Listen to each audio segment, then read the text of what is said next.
जैसा कि आप सभी लोगों ने आईएएस और आईपीएस के बारे में तो सुना होगा, लेकिन क्या आपने आईएफएस अधिकारी के बारे में सुना है कि किस तरीके होता है और इसके पास में कौन कौन सी पावर होती हैं और ये ऑफिसर कैसे आप लोग सभी लोग बन सकते हैं। तो गाइज इस वीडियो में बात करेंगे कि आईएफएस ऑफिसर आखिर होता क्या है, इसकी एबिलिटी क्या होती है, इसको कैसे आप ज्वाइन कर सकते हैं और इसकी सैलरी क्या आईपीएस और आईएएस अधिकारियों से ज़्यादा होती है, कम होती है, और इसकी आयु सीमा क्या होती है और किस तरीके से हैं जो आईएफएस ऑफिसर बन सकते हैं। तो पूरी इन्फॉर्मेशन हम इस वीडियो में बताने वाले हैं, तो वीडियो को पूरा कंप्लीट जरूर देखिएगा ताकि आपको पूरी इन्फॉर्मेशन मिल सकती है। तो सबसे पहले हम बात करते हैं आईएफएस है क्या।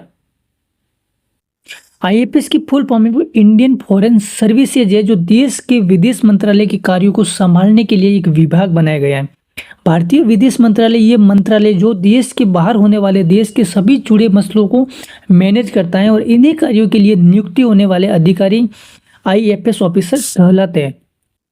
आईएफएस ऑफिसर अंतर्राष्ट्रीय संस्थानों में भारत को रिप्रेजेंट करते हैं, वही भारत के साथ दूसरे देश के कल्चरल रिश्ते को कैसे बढ़ावा देना की जिम्मेदारी और आईएफएस ऑफिसर की होती है। मतलब एक आईएएस और आईपीएस पोस्ट के साथ में तीसरी पोस्ट होती है आईएफएस, जो जॉब तो होती है इंडिया की, लेकिन उसको जो सर्विसेज है वो फॉरेन में देनी पड़ती है। ठीक है जी, जिसका पूरी फॉर्म ही यही है कि इंडियन फॉरेन सर्विसेज, जो फॉरेन में रह के इंडिया के लिए काम करती है वही आईएफएस होती है। और इसी सर्विसेज के लिए नियुक्त ऑफिसर को ही भारत का राजदूत या डिप्लोमेट कहते हैं और इसी पोस्ट को आप विदेश में रहने का मौका मिलता है। आईएफएस हैं जो एक यूपीएससी करते हैं, जो आपको बता दें कि आईएएस, आईपीएस और आईएफएस इन तीनों सेवाओं के लिए एक ही एग्जाम होता है। मतलब मैंने पहले भी बताया था कि यूपीएससी एग्जाम क्वालिफाई करने के बाद जो रैंक मिलती है, जो कट ऑफ निकलती है, उसके अनुसार उनको पोस्ट दी जाती है। अच्छी मिलती है तो आईएएस आईपीएस मिलती है और हल्की थोड़ी सी नीचे आ जाती है तो उसको आईएफएस पोस्ट दी जाती है, जो इंडिया के लिए विदेश में रह के आपको काम करना होता है। ये भी बहुत ही बढ़िया और शानदार पोस्ट दी गई है। तो सबसे पहले हम बात करते हैं कि योग्यता, इसको जो है क्वालिफाई करने के लिए क्या आपको क्वालिफिकेशन होनी बहुत ही ज़रूरी है। आईएफएस ऑफिसर बनने के लिए आपको सबसे पहले भारत का नागरिक होना बहुत ही ज़रूरी है। आईएफएस ऑफिसर बनने के लिए आपको मान्यता प्राप्त बोर्ड से 12वीं के बाद किसी भी मान्यता प्राप्त यूनिवर्सिटी से किसी भी स्ट्रीम जो सब्जेक्ट से ग्रेजुएशन डिग्री हासिल करनी है। यदि आपके पास, आप इस जॉब के लिए अप्लाई कर सकते हैं। अगर आप डिग्री कोर्स के लास्ट ईयर में आईएफएस ऑफिसर के लिए होने वाले प्री एग्जाम दे सकते हैं, मतलब आपका लास्ट ईयर बचा है वो पेंडिंग चल रहा है रिजल्ट के लिए, तो आप जो है आईएफएस का है वो प्री एग्जाम दे सकते हैं। ठीक है जी, अब बात करते हैं कि आईएफएस अधिकारी बनने के लिए क्या अध्ययन करना बहुत ही ज़रूरी है। जो लोग भारतीय विदेश सेवा अधिकारी बनने की इच्छा रखते हैं उन्हें यूपीएससी पाठ्यक्रम में शामिल विषयों का गहन ज्ञान होना बहुत ही ज़रूरी है।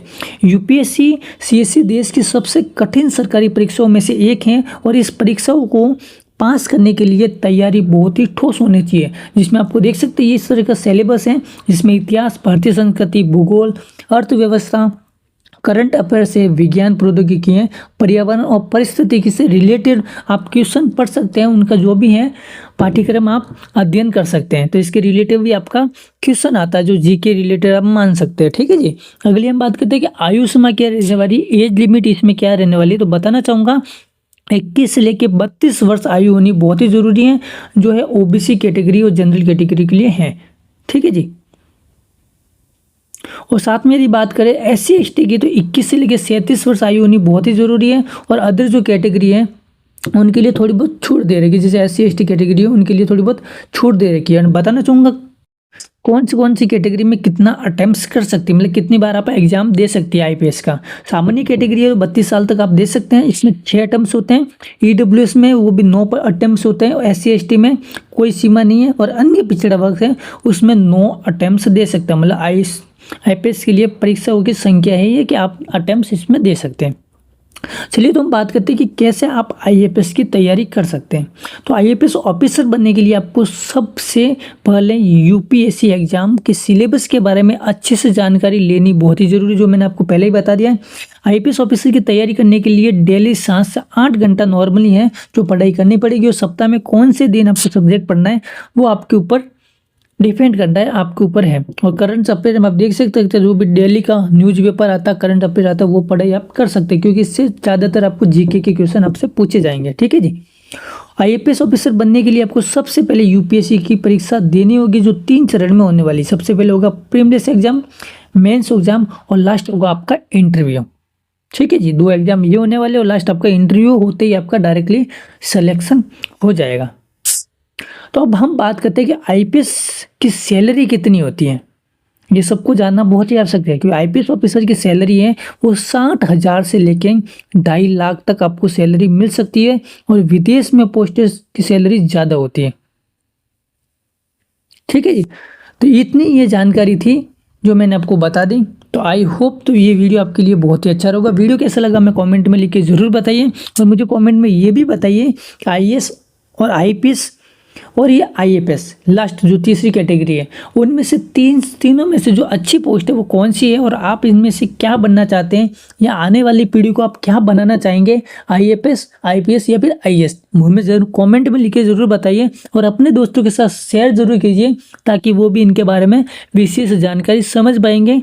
ठीक है जी, तो गाइस मिलते हैं नेक्स्ट वीडियो में, तब तक के लिए जय हिंद, वंदे मातरम।